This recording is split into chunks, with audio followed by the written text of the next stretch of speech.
with what I'm aware of.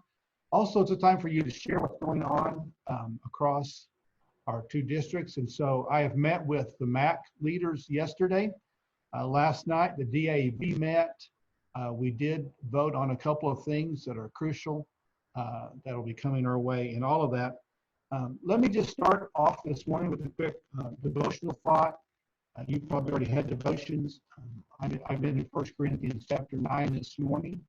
But let me give you another thought this morning. In 2 Samuel chapter 6, verses 1 through 11, it's the story of as they're bringing the covenant in, and from David, and it's been gone for a long time. The ark is the celebration of the ark with the covenant in it and all that's involved inside of the ark. And it always amazes me when I read that story. I get a little frustrated with it because I want to say, he had a good heart to do what was right. It wasn't like he was planning evil and intended to grab the ark and touch it when he was told not to. And so I'm always bothered by that story. I mean, it's a great story, but it bothers me. But just 4 thoughts I was reading and from other authors, and some thoughts that I have is for us this morning is, number 1, don't cross the line that God drew in the sand. We've all probably challenged in some point in our lives when someone said to us, as maybe a teenager or a child, said, whatever you do, don't do that. And then we did it. Maybe we've had children who said, don't touch the stove. They touched the stove, and there was a price for touching the stove. So it's just a gentle reminder to us, don't cross the line that God has drawn in the sand for us. Number 2 is the enemy of obedience. This is really good, okay? The enemy of obedience is convenience. The enemy of obedience is convenience. What we think is convenient, what's easy for us, and we don't want to pay the price, is an enemy to being totally obedient to the Lord. Number 3, God can take care of himself. God can take care of himself. Sometimes we think we have to help him. And I'm amazed that he doesn't need my help that much. So number 4, the right way is not always the easy way. The right way is not always the easy way. So for all of us, we might have chances to reach out and touch the ark. We want to help God out. We want to do things that appear to be the right thing, and maybe they are, but God has said, don't do that now, or don't do that, period. And we've gone ahead and done it. And so I'll stick with number 2 and number 4, really powerful lines, I think. The enemy of obedience is convenience, and the right way is not always the easy way. Sometimes you and I are going to be doing things that are going to be really tough. It's the right thing, but it is a very, very hard situation to deal with. And so those are just thoughts for you today. You can do with whatever you want to with them, but a gentle reminder for us on all of that the Lord is still working ahead of us, and he does have a plan for our life. I appreciate meeting with the MAC leaders, and some of them are back on with us today. So thank you for giving your time, MAC leaders. You've already given so much of your time, and some of you, the DAB members, you were here with me last night. So thank you again for joining us. I appreciate all of your time in all of this. So let me just ask a question really quick. How are you doing? Are you guys and gals hanging in there? Is it tough? Do you feel like you're kind of like pushed over the limit? The DAB talked about this last night. It was a very good question that was asked last night. How are we doing? What's the temperature of the district? And so let me, before I give my response, how are you guys doing? And you can just kind of chime in real quick, hit your mute or unmute it and just say, hey, I'm doing great, or it's pretty tough, or life is good. We see daylight. Just any thoughts or any feelings you guys and gals are having towards all of this? Yeah, I'm missing face-to-face interaction with all of our congregation. Okay. Somebody else? Just thoughts, how you're doing? I'm doing really good, but I'm having a little bit of difficulty with several people in the church that do not believe that this COVID-19 thing is such a risk.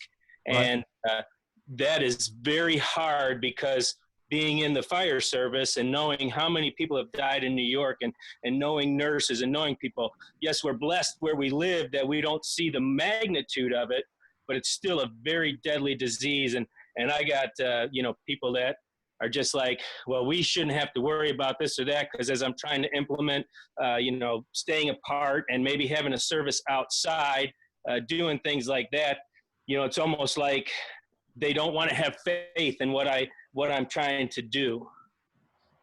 Yeah. Okay. Yeah, I think, and we'll talk about this in just a second, but some of those in Kansas are really dealing with that because of the phase 1 ruling, Keith. And so they are having to, if you want to have church this Sunday in Kansas, there's a requirement of mask and, the 6-foot rule and all of this. And some of the pastors who are thinking about having church are getting the ones who have contacted me are getting some pretty heavy pushback by some people in the church saying, you're asking way too much of us when we come back together. So quite a bit of pushback on that one. Good. Others, anybody else? How you doing? Well, I think go ahead. I was just going to say, I think it's a challenge to get people to stay outreach minded and evangelistic. They're fine with cowering in their homes. And we've worked really hard to try to get people opened up to reaching out into the community. And now, because the government says don't reach out, they're very willing to do that. Okay. Getting comfortable. I think Shane, I think you had. Yeah. So we're doing really good. We're actually not going back until the 17th. I'm gonna let Mother's Day let people celebrate mom at home, because it's more than what we can do as a church as far as giving a gift or anything like that. And so we're going to just wait and give it one more week, and also get our social distancing plan in place and all of those things. But we're going back, man, we're hitting it hard. We're going to go right into, some of you have seen our promo video, Mission Neighbor. We're going to start that service outside so our neighbors can see us. And so we're going to jump into that wholeheartedly on the 17th outside at our outside stage, and people bring a lawn chair. We've also got the FM transmitter for people who don't feel comfortable getting out of their cars. And so we can broadcast that up to a mile away from the church. So we've got people that are shut-ins that won't even get out and come to church that will be able to attend that. I think the hardest thing for us is funerals. Funerals are so difficult because I've had to limit, 30% capacity in my sanctuary, 66 people, 220 chairs on the floor. And the hardest thing about that is having a family understand that they can't gather in the hallways. But you know what? I'm not going to prevent them from gathering in the parking lot. The weather's going to be beautiful. We've got a funeral tomorrow, and we're going all out. Barb and Herschel have got the meal, everything ready, prepared. Everything's going forward with that. But the most difficult thing for us is, I think as leaders, and I think some of us could reciprocate this, is how do you keep a family going through this mourning apart from each other? And I just really don't think there's a way that you can do that strategically, other than protect yourself and protect your family. And so my family won't attend the funeral. My wife and kids, my wife will do something for the lunch, but my kids and stuff will stay home. And then we're also trying to make sure that if parents can't keep their kids wrangled on a Sunday from running around the field, or where we don't have to chase them down because we don't have any child care or any nursery or anything like that, then we will continue with they can just continue to tune in at home. So Otherwise, things are well. I mean, things are really good. Morale is up. Giving is up. I mean, everything is, God is doing some really incredible things through this. So there's a lot of hope in this and a lot of good things that have come out of it. So I just wanted to share that. No, on great, this and great. things. Thank you. Thank you. Anybody else? How you doing? Just got a utility bill in the mail. It's $200 less than it was last month.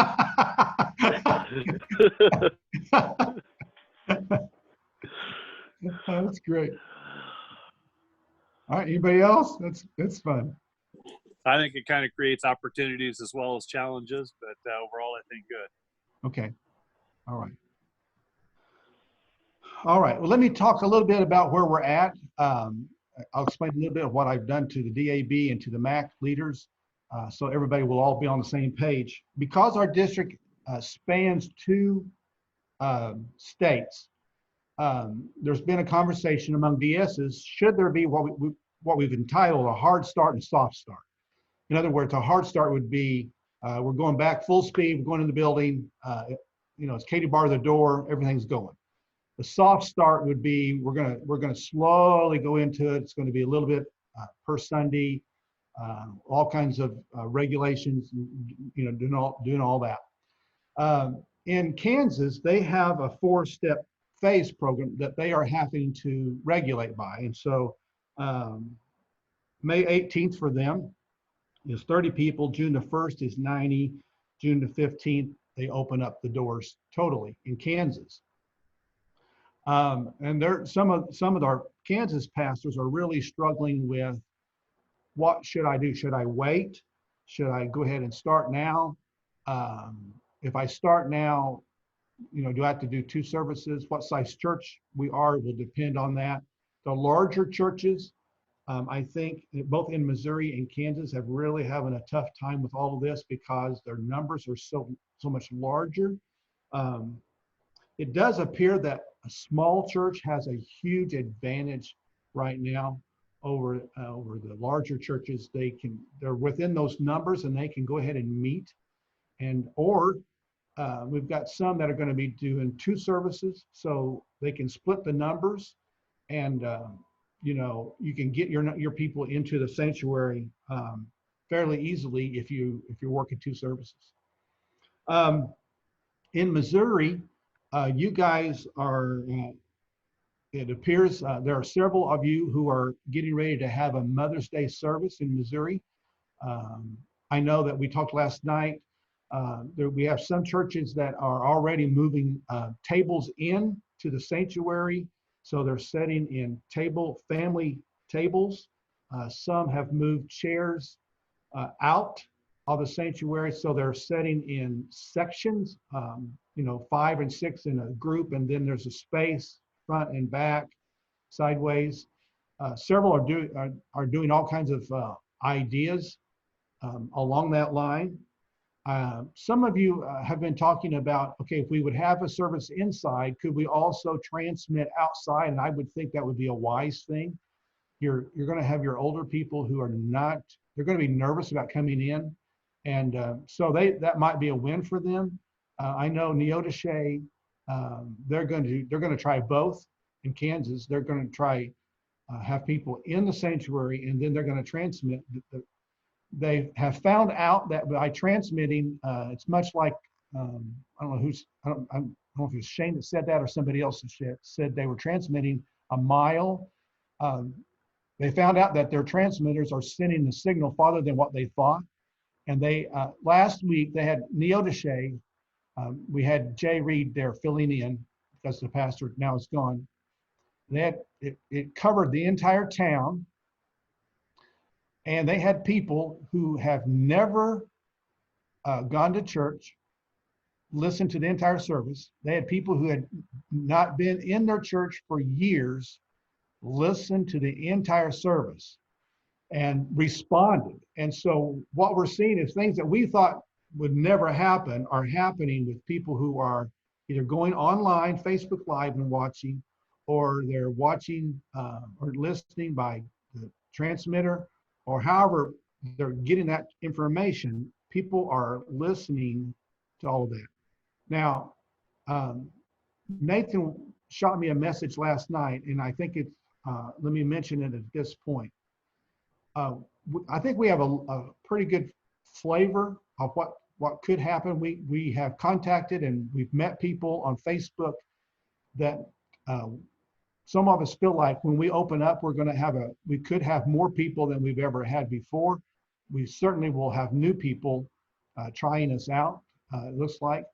And so his advice that he shot out last night is just don't set yourself up for over expectation and then have a crash emotionally, which probably is a wise thought process.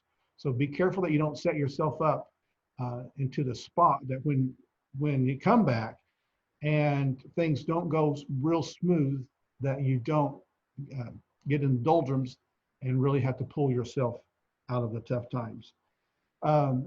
In Missouri, we have one little spot, a little town called Springfield, Missouri, that's making it very difficult on all of our churches. And so Chris Carver called yesterday and we've talked to the health director there yesterday afternoon.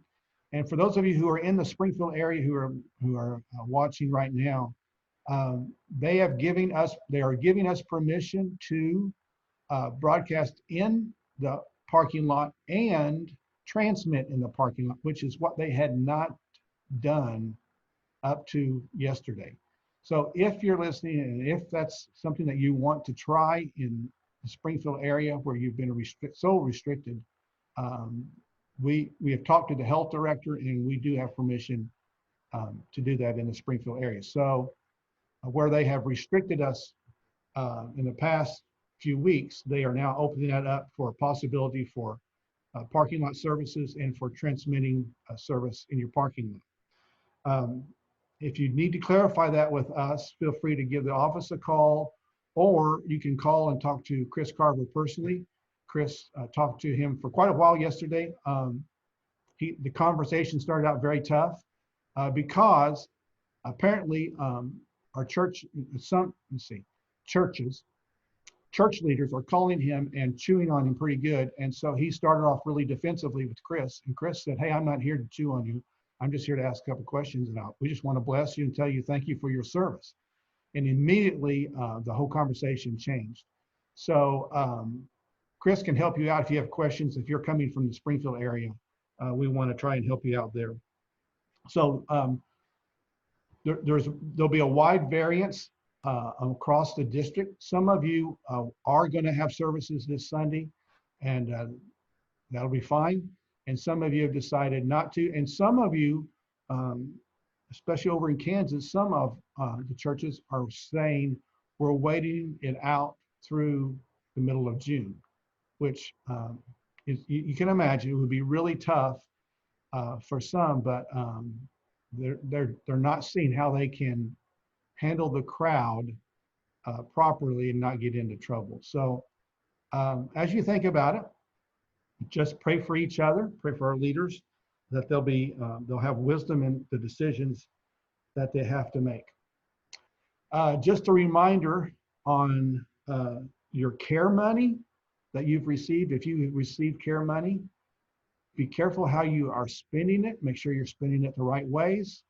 And then make sure that you are within your 8-week time period. So whenever you got that check, if you've got a check, make sure that you have that money allocated by that 8th week. Otherwise, you have to either return the money or you'll have to pay interest. Now, the interest is not large because it's 1%, but just be wise on how you're doing all of that. This is something that you may not be aware of, but we're going to need everybody to do it.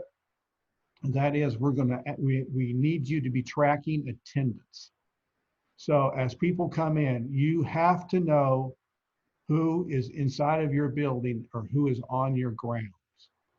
So however you want to do that, by attendance chart, by a computer, you probably will have to have somebody doing that, because you don't want everybody touching, say for instance, if you have an iPad or a computer, everybody touching their keys. You want to try and stay away from that. And here's the part of the process that they're asking is, We need to track who comes in, because if something were to happen, we have to be able to prove that those people were either not on our grounds or that they were on our grounds and we took every precaution mandated to us to keep them from being sick. The idea here, I think, is going to hit us. It'll be a few weeks after we all get back in, but I expect there to start being lawsuits against groups. So if a person came into a place and they weren't properly protected in some way, I'm wondering if they won't start suing back to those groups. So I'm trying to protect our churches. Please be wise on this. We need to be able to prove what you've done, that you've cleaned your sanctuary, that you are maintaining the distance, that you're doing everything we need to do, because there are people out there who are going to look for lawsuits, and there's no reason for us to be involved in those if we don't have to be. So just track your attendance and work with that. Be thoughtful on, if you have bulletins or handouts, be thoughtful on how you do that. Even a picking up of trash will need to be done very carefully. So if you have a bulletin that's laying on a chair, how that bulletin is handled, you need to be wise there. Communion, as is obvious, if you do communion together, you need to be very careful how you do that. Yesterday we had 2 or 3 pastors immediately after one of the Zoom meetings got online and started looking for prices for the communion in a cup with the wafer on the top. And it looks like most of those are running $160 for a pretty good sized box. I think some of them have paid for 500, they've paid $170, $180 or so. If you are aware of a better deal, if you will shoot that out to us and we'll shoot it out to everybody else. But if you're planning on communion, it probably needs to be some kind of a closed cup, and be careful there. All right. If you're going to be taking an offering, you probably can't pass the plates. You'll have to do that in a different way. So what we're seeing is 2 different options. One is a set location where people drop the money into. Now that could be a basket, that could be a secure box, but it would be something where the person lets go of the money and it falls into a setting. The other one is kind of a fun one. Some of them are doing, or talking about doing, is when we come back together, is the fishnet offering. So you would have, I'm not a fisherman, so I'm not aware of all this, but you have the net that you use to pick up the fish out of the water. And so you could pass that stick, would stay in your offering taker's hand.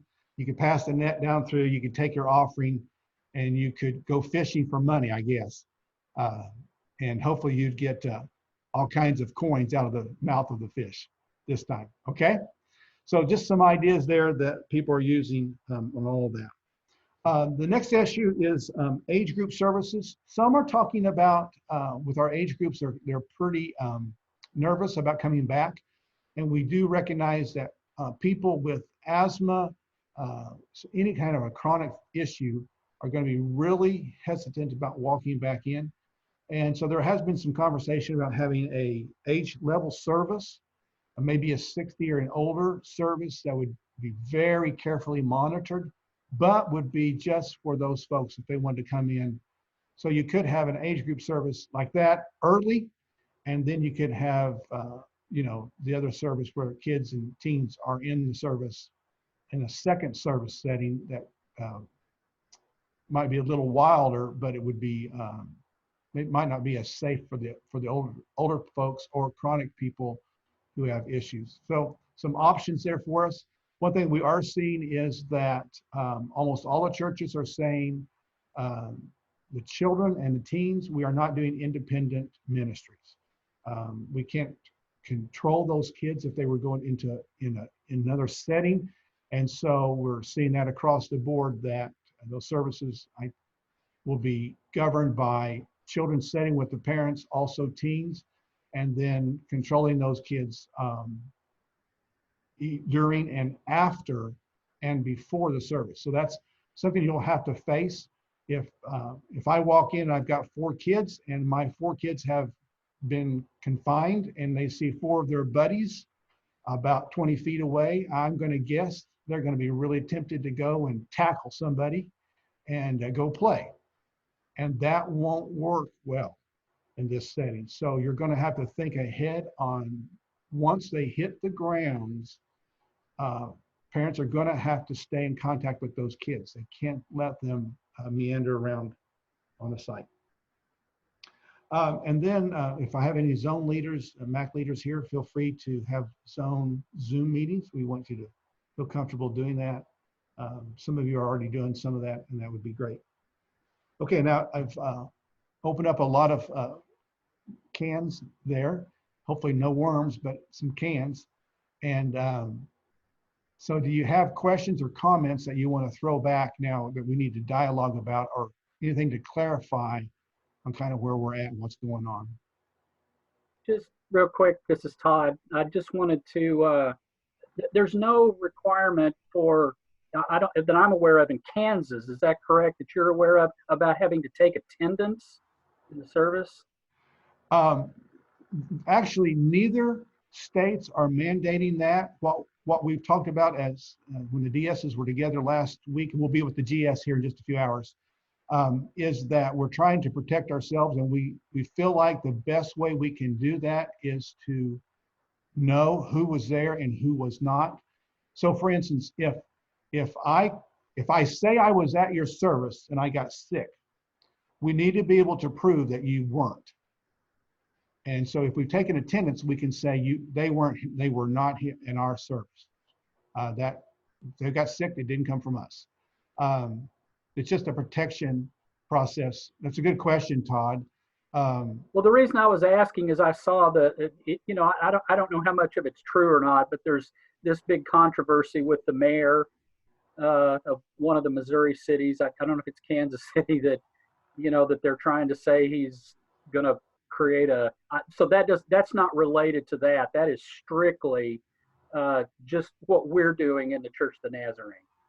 Yeah, in other churches, I'm going to assume other churches will be doing. I'm assuming that the generals are hearing that from other churches, other denominations, and so I'm going to guess it's probably going to be across the board. What we're hearing. Now I'll know more at 2 o'clock today from him, but. Excellent, thank you. That's all I needed to know. We're question. just doing this as a church then. Okay. Yeah, yes, good question. Phil, I might mention, just with me being in long-term care and just kind of watching that pretty close with the homes I'm over, but they're actually going after some of the folks with criminal, saying they could have done this, they could have done that to protect. And, you know, while we don't have a spirit of fear, I do think as pastors, we do need to take serious what we're doing, because if there would be an outbreak, you know, and you kind of talked about the lawsuits, but not only that, but the criminal, you know, so I just think we need to proceed with, you know, diligence and wisdom, and I appreciate your leadership on this. But just thought I'd throw that out there. Just, we need to protect ourselves and keep in record, like you're saying, who's here, who's not, those kind of things. Just heaven forbid if it would be a massive outbreak, you know. Right. So just a thought. No, it's good. Good. Thank you. For those of you who don't know, Tracy is an administrator, travels over a large part of Missouri, administrating nursing homes and working with nursing homes. So he's talking there from literal experience of working with the older part of our society. Well, in the handout of the different phases and in the listing of the recommendations that I got from the health department, keeping attendance is one of the things that they recommend right in there in that handout. So it's something that the health department and I have been talking about just for contact tracing, and they've actually mentioned it quite a bit. So it is one of their more stringent recommendations. I don't know that any of it's mandated by law per se, but it is one of the recommendations they've been putting forward for, I don't know, about a month or so now. Yeah. And honestly, probably for all of us, this the attendance tracking really shouldn't be anything new. That should be something that we've already been doing because we sure want to know when people are there or not there. So, you probably already have that set in motion in some form. It just needs to be held just a little tighter, probably. So just defending yourself. Well, the way I presented that to my board was it's going to enable us to send those like first time thank you cards out to everybody that came back as a means of being in contact, encouraging them to come back and asking them if there's any way the church can help them. We'll be able to do that to every single person now. So it's just in a continuation of what we've been doing, sort of. Yeah. Good.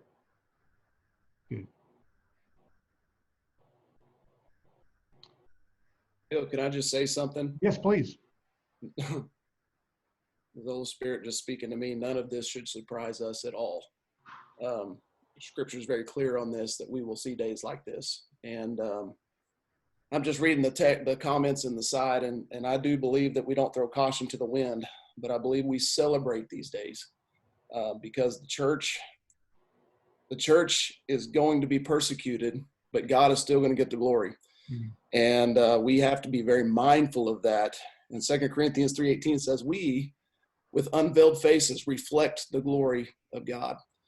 And man, I'm one of the crazy ones, but I'm excited for these days to see things, how they're panning out, how they're playing out, because this is who we are. This is our training camp that we've been in our whole career, our whole life. And now it's time to hit the battlefield and go to work. And the church hasn't been shut down. We've been deployed, and we have to continue to remain vigilant in all of that. So while I'm looking at all the comments on the side, and I certainly don't throw caution to the wind, but I also do believe that the dangerous zone that we're about to step into is the same dangerous zone that Peter stepped into, that God was still faithful to him, and he's going to be faithful to his church even today. So as we sit here and I look at 30 or 40 faces on a screen, these are not faces of scared individuals who are running into a corner, but we are running into the fire. And we believe that God's going to be in there with us. So I just wanted to add that today. I just thought the Holy Spirit laid that on my heart. So good. Thank you. I would like to caution everybody that there are legitimate, what is the word, stances on both sides of the equation. I'm dealing with some people who are so far right that if you drove an hour and used binoculars, you might see them out there. And they have some legitimate points and concerns. And what I've been trying to do is point them back to Scripture and to say that, yes, until they tell us we can't meet, we're adhering to authority because that's what God would have us do. And, and to comfort them without dismissing them as being non-credible. I don't want to make light of their point. At the same time, the church's stance is to adhere to authority, to let God lead, to put him forefront and to trust in him. But I just want to caution you not to make light of those people who have those concerns, because it's real easy to write them off as crazy right loons. I have it in me now and again to laugh in their face and walk off, but they do have legitimate concerns, and I think we have to be careful not to dismiss those concerns. But we also have to be careful not to get caught up in that whole political debate, and that always point people back to Scripture, leaning upon God, and the fact that the church honors authority. That's just what Christians do. So just a word of caution. Okay, anybody else? Some thoughts? Anything I need to clarify? All right. I've got a couple announcements I want to make towards the end here, but I've asked Andy Cornelius to join us today. Andy is up at Mid-America. He is a fine young man, doing some great work in school, and is kind of the Mid-America rep for our pastors in our area. And I just asked him to join us today, to talk a little bit about what's going on in Mid-America, and then if he wants to say anything else, and then I'll make some closing remarks. So Andy, welcome. Thanks, Phil, hey, did you give me the ability to share the screen yet? Let me find. Tell you what, you talk and let me go find. Okay, yeah, sweet. Okay, so I know what you guys are probably hearing in the headline. I know, at least in the conversations that we're having pretty frequently, is our college is going to be open in the fall. Our residential campus is going to be experiencing loss. Are they going to increase? Are they going to grow? As of right now, we were sitting in a staff meeting with our president last week, Dr. Spittle, and they have prepared well. A lot of these private universities are scared. They're a little bit concerned about enrollment in the fall, but it was really encouraging last week to hear Dr. Spittle say, we have prepared for this. We are ready to go.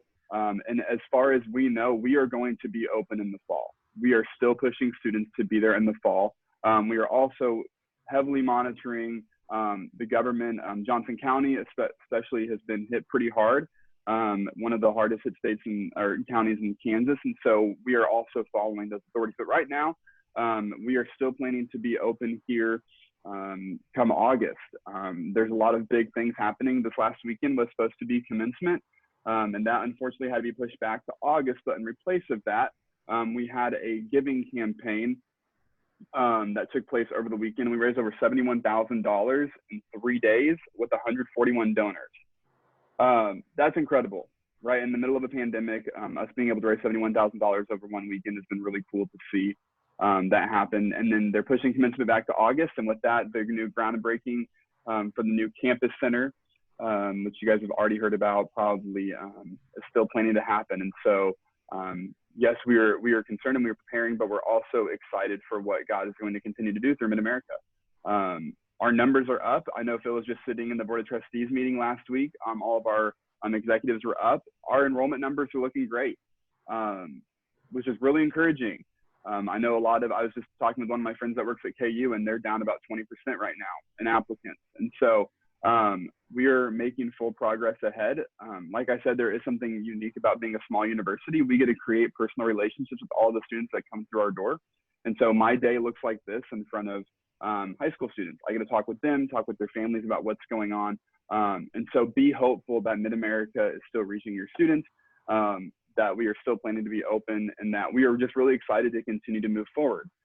Again, though, we are monitoring it closely, but as far as it seems like as far as the president is concerned, he is very optimistic about moving forward, which has been really encouraging to see. A couple of highlights, though, we are expanding some of our degree programs. So we just got approved for a new mass media and communications one. So really targeting the online marketing formats, graphic design, Google Analytics, all the technology stuff that's coming our way. We launched a new major for that, which is great. We recently got approved for a nurse practitioner program for graduate level work. We're actually running a discount on some of our graduate programs right now. So if you're interested in coming back to school, 20% off of tuition, I guess is what I hear. But we're expanding programs to help meet the demands of society. So we have a new partnership with Washington University down in St. Louis, an engineering program. We have a new theater major. There's a ton of stuff going on that we are trying to adapt to the changing markets. Nazarene Legacy, hopefully you guys have heard about this. If not, if you have any junior or senior Nazarene kids that are coming here in the fall of 2020, they will get $5,000 automatically given to them just for attending a Nazarene church. That's on top of every other scholarship, which is incredible. I work with students all the time who are going to looking out at community colleges or state universities. And when we put the price side by side to each other, Mid-America usually gives much more, and it becomes very comparable in price. So if you have any students, please reach out to me. The doors are still open in the fall. We're still accepting applications. We're still accepting ACT scores. We're still accepting FAFSAs. We are still planning to be open. So if you have any junior or senior students on the edge, send them our way. We would love to work with them. We'd love to talk with them. I do want to show a quick video real quick. This was from this last weekend, which was a lot of fun to see. But this is just an updated about what's going on at Mid-America, kind of our promo video for this giving weekend. Can you guys see my screen? Is it black? Yes. Perfect.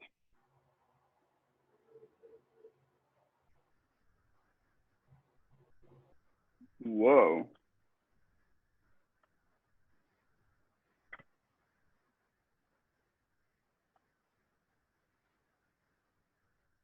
He can try to share his screen on his own. He's sharing. Yeah.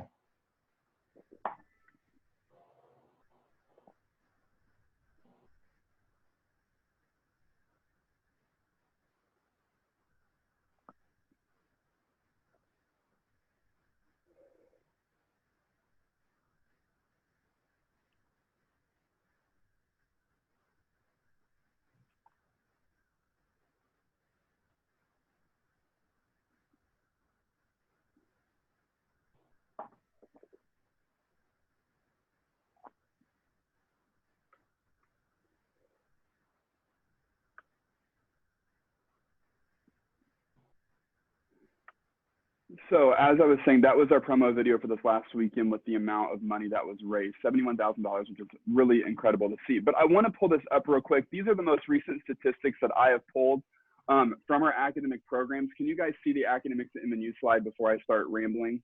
Yes. Okay, perfect. Okay, so we as an institution value our academic credibility. This is part of who we are as a university and our accreditation. But this is some of the most recent statistics that we have pulled in terms of success with our academic programs. We show this on our visits. So if you have students or families that come in to visit, this is one of our first slides that we show because these are very valuable tools that I don't think a lot of people give Mid-America a chance for, right? So 96% of our 2018 BSN grads, so Bachelor of Science in Nursing grads, passed their NCLEX on the first try.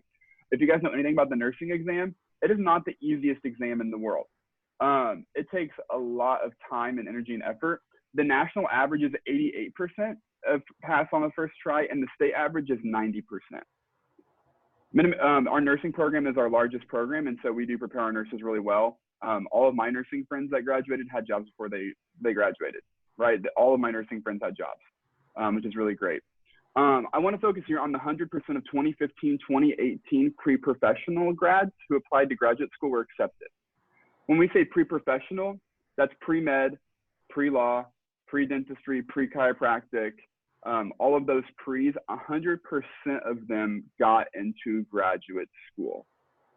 That is unheard of in undergraduate education. That is phenomenal. All of our pre-certificate programs got accepted into grad school. KU Med, University of Iowa, Chicago School of Psychology. We are equipping our students to continue their education. And then what's really nice about Kansas City right now is it's a young city. It's expanding pretty rapidly.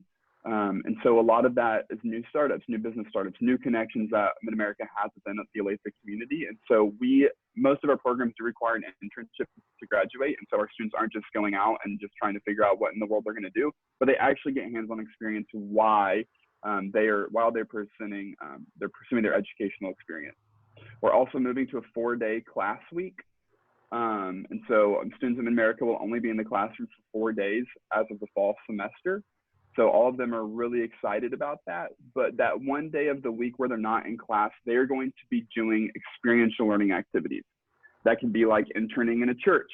That could look like going on a tour of a museum. That could look like going to the Kaufman Performing Arts Center. That could look like interviewing a business executive at a large firm. So we're going to a 4-day school week, which is really awesome. A lot of universities are moving that way and trying to keep the enrichment activities. So that's a little bit about what's going on at Mid-America in terms of expansion, just kind of what we're trying to promote. Again, summer is going to look a little bit different. You know, at this point, we'd all be getting ready to go travel for district assemblies, for camps. I've been kept on the loop pretty frequently about what's taking place in terms of our districts. And so we just want you to know that Mid-America is here to support you and your churches. I definitely don't know if you guys know this, but Randy Cloud, Phil, have they made this official announcement yet? Yes. Okay, so I'm allowed to say it? Yes. Okay, good. So Randy Cloud, our used to be chair of Christian Minister Information, is now the special assistant to the president for church relations. So you will be hearing a lot from him and myself. I'll be working really closely with him as he begins to help engage our Nazarene churches. And so that's a new motivation for the university, which I think I'm really excited about. I love working with Randy. He was my professor my 4 years there. So yeah. So do you guys have any questions? I know I get to see a lot of your youth pretty frequently, and I love hanging out with the Joplin District students. They are fun, they're engaging. And so, yeah, if you guys, you know, when this whole pandemic hopefully tailors off here in the summer and fall, I would love to come down, spend time with your youth group. Even if you're meeting now, I'm more than happy to Zoom. I've Zoomed with some youth groups. Like the Garnett crew got like 9 students coming from Garnett, which is awesome. So yeah, do you guys have any questions about what's taking place at Mid-America, concerns, comments?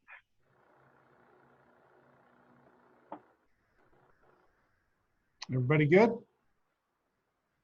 All right. Andy, thank you so much for joining. It's awesome. Yeah, thank you, Andy. We appreciate Thanks, Phil. Well, I've got to hop onto another meeting with my team, but good to see you all. Phil, keep me updated. Love to keep joining y'all on this. So, okay. Praying for all of you. Thank you. Yep. All right. Bye-bye, Andy. All right. Let me talk just a little bit now about camp. Friday night is Fred. Are you online right now? Yes.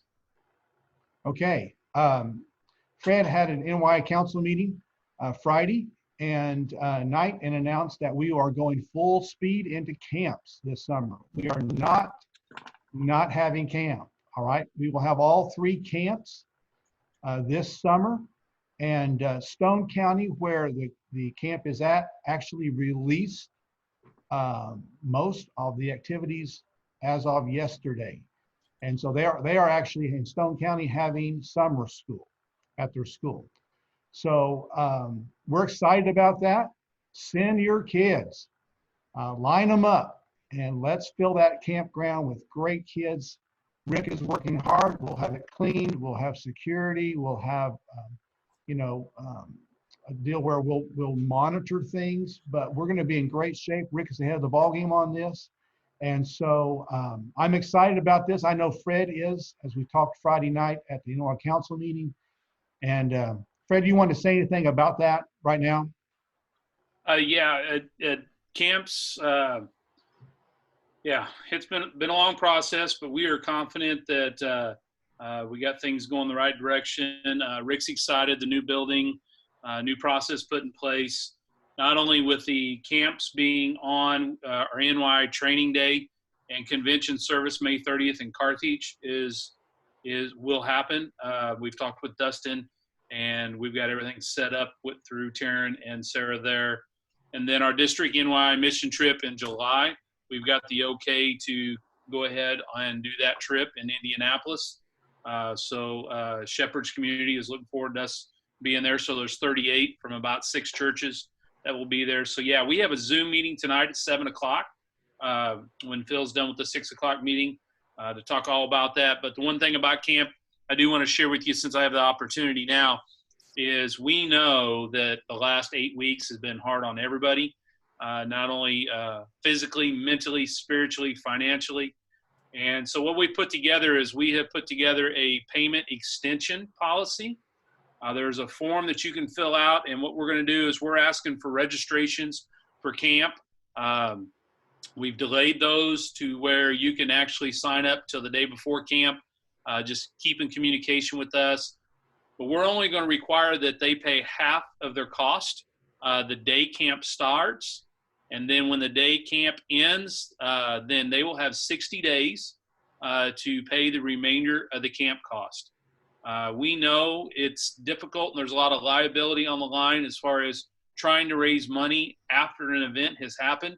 But we feel so strongly about having camp and the financial burden that's been put on some of the families that we want to do our part to make sure that we do not limit the amount of teens or sponsors that want to come to camp.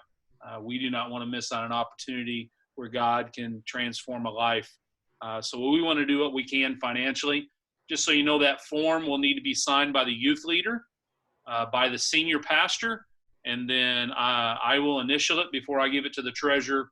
So the communication and all parties are informed. And so you know, at the end of 60 days, if we haven't seen the check, you know that I or the treasurer will be calling and giving you a friendly reminder We don't, as a district NY council, we don't have the money to upfront what we think people are going to take advantage of. And then also we don't want to strap the camp with those costs. So we want to do everything we can to make things happen. And we're so excited. It's been a very difficult decision to cancel Empower and cancel Max, especially for our Max. It's the major fundraiser for our field. So now we're trying to figure out how we can continue to do ministries without our major fundraiser this year, but we're going to make it happen. Our God's bigger than this pandemic, so we're just looking forward to it. So Phil, thanks for the opportunity of sharing that. No, you're welcome, Fred. Great. All right. Then I have two quick things. One is financially. If anybody is in trouble or you're having struggles, please let us know that as quickly as you can, and I'll be glad to visit with you about that. What's an odd thing is I do know that several of our churches, instead of their income going down, it actually has gone up. We have churches that have money coming in from sources that they had never anticipated. Some across state lines because of Facebook Live. And so it's really interesting to see how people have chimed in. Churches are hanging in there. But if you're in trouble, let us know and we'll see what we can do to help you out. Okay? So don't be afraid to let me know. And finally, last announcement for all of us is this is really it's a God thing, and I don't get into all of the story here, but because in the midst of what would look like what we would anticipate to be a financial low for the district, because if the churches are reduced in income, then a month or two later, our income is reduced. And so we're just stepping out in faith in this, believe this is of God. And like some of you have written, we don't want to operate in fear. So we have brought on staff, basically that's how it's going to look. 1 day a week, Dylan Robinson is coming on as a staff person for the district. So let me tell you how that's going to look for you, how this is going to help you. The district will pay for him to come to your church for a day. He can preach for you. He can meet with your church board.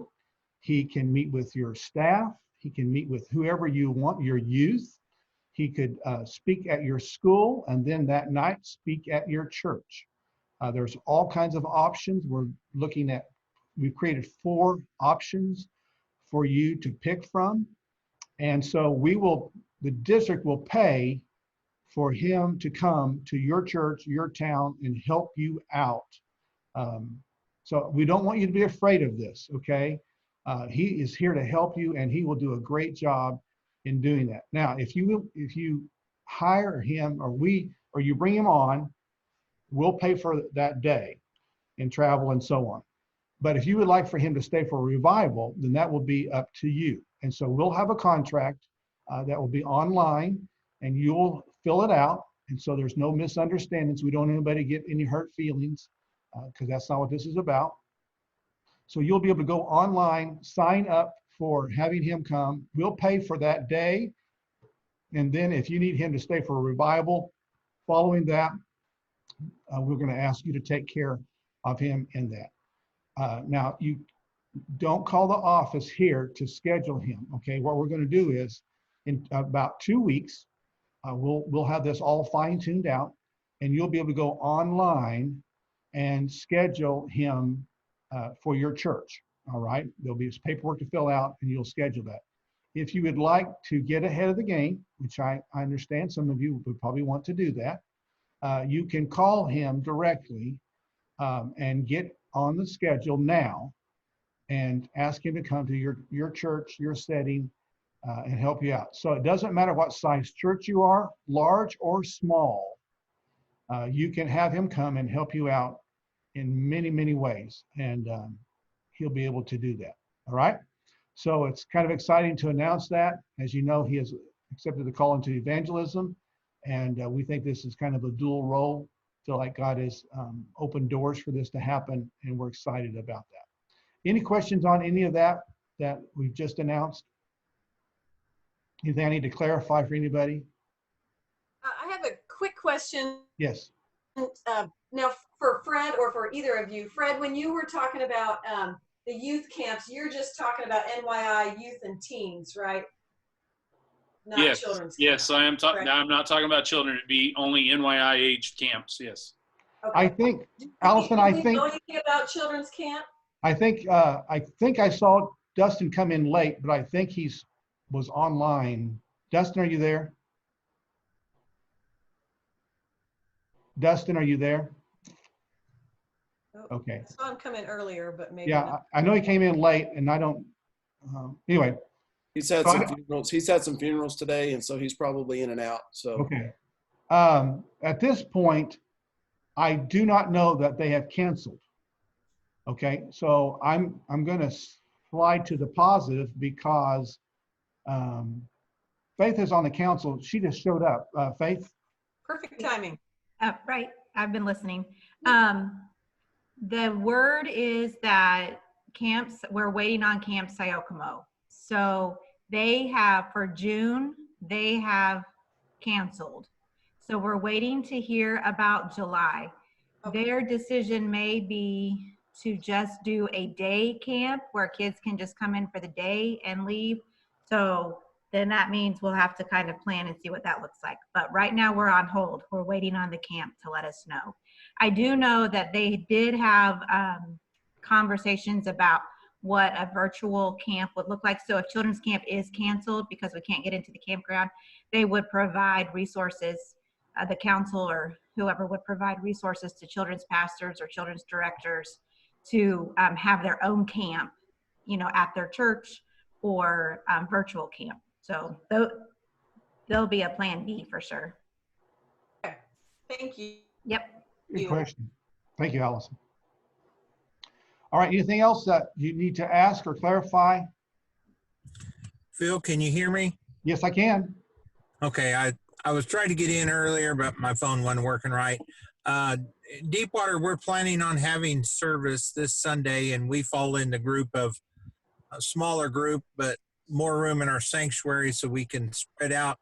Any thoughts on how you're going to, or how a person ought to dismiss church and get people out safely? Yeah, I can't answer that. Some of the churches are looking at a single file release. Okay. So you'll release almost like you would at a funeral. I was wondering about that. Yeah. That's some that I have seen and talked with, that's how they're planning on releasing. Because we all know if you say you're dismissed, it'll be chaos. Oh yeah, it'll be, I know what my people will do, and that's my big fear. So yeah.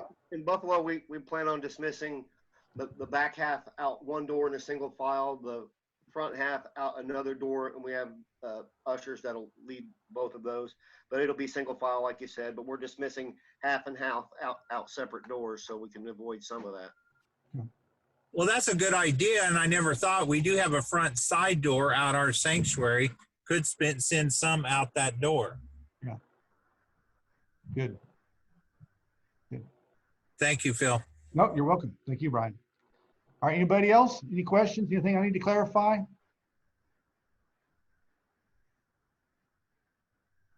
Everybody good? Phil, I have a question. Well, Yes, Dana. kind of a statement question, but how are churches going to deal with the idea of the door greeter during this? What are other churches doing? Because this is a concern for me. Right. I think you can have somebody that would hold the door, but that would be all they would do. They might point, glad to see you guys. Here's the sanctuary, especially if you have new people, that would come in, they wouldn't know where to go. You can just point, but basically holding the door open and that's it. Okay. Even to the point of you don't even want to hand out bulletins.